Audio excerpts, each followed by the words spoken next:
Hello, 710 Noble Street team. This is Christoph with Kaiserworks. I'm going to quickly walk us through our deliverables to date. And this first sheet that we're looking at here is the plan. Before I get into the plan, I'm just going to walk us through quickly. I'll be correlating this plan with colored elevations. I'll be showing a few different versions of colored elevations. And then after that, we have an FF&E document which has a clickable link that takes you from each image reference directly to the website where the item, whether it's furniture or an accessory or a material, can be purchased. So back to our floor plan, we have on the top left-hand corner Unit 1. I'll start walking us through by going through Unit 1. Walking through the front door, we have a small sectional sofa. We're using, it's a West Elm sofa. It's called the Eddy, and we think it's a really well done sofa and very good price point. It has white oak legs that tie nicely into the floor that we're proposing. We are proposing a white oak floor through these spaces and then using a cherry wood for the larger furniture pieces that stand off, I think, with enough contrast between the wood floor. So having walked into walking into the front door, you have a wall-mounted TV on your left, and you have this small sectional sofa to your right, and then on the other side of the room we have what will be a common scene in most of these units, and that is a lounge chair with a small potted plant. There's a small coffee table, and then we have a floor lamp. And so together, this sort of grouping of furnishings with this one feel and sort of function as a larger living room while still allowing versatility in the space. For example, being able to use this as a dining area at the same time. So sort of on axis with the front door, we have this four-top table that's nested between these two windows on that section of flat wall. And then directly below that, we have our kitchen moment. One thing to mention on the kitchen moment, we're proposing that a little bit extra be spent. And if you look down here at the bottom here at drawing number 9, a little extra be spent on the panel ready refrigerator. And what that does is it allows this entire backdrop of your living room, dining room scene to feel a little bit more cohesive versus, hey, we've got a big appliance here, and next to that we have a very meager amount of counter space and cabinet.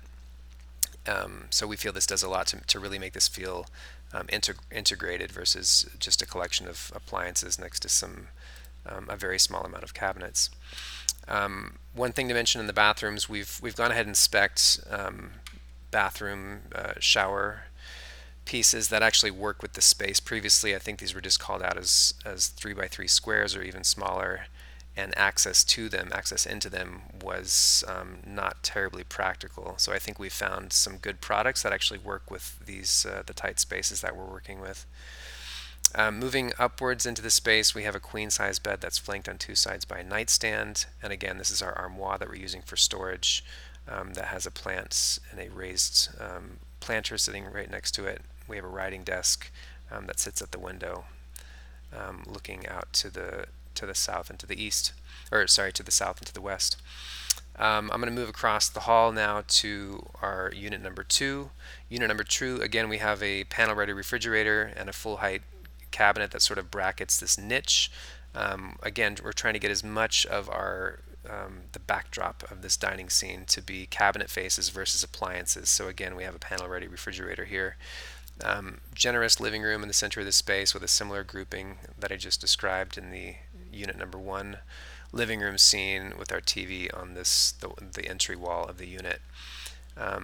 Walking through these two spaces, you find yourself in the bedroom wing, and we're separating the bedroom or the bed area itself from the closet area with a small writer's desk and a console that sits directly behind it. This is a nice intimate little sitting area next to the window.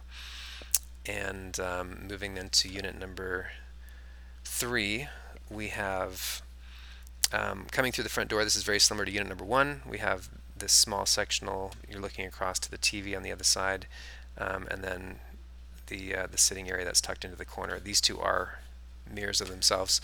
What we've done is elevate unit number 3 as colored elevations because we feel that the components that make this space tell the story of all the units effectively. So we've taken this unit number 3 and used it to do the colored elevations.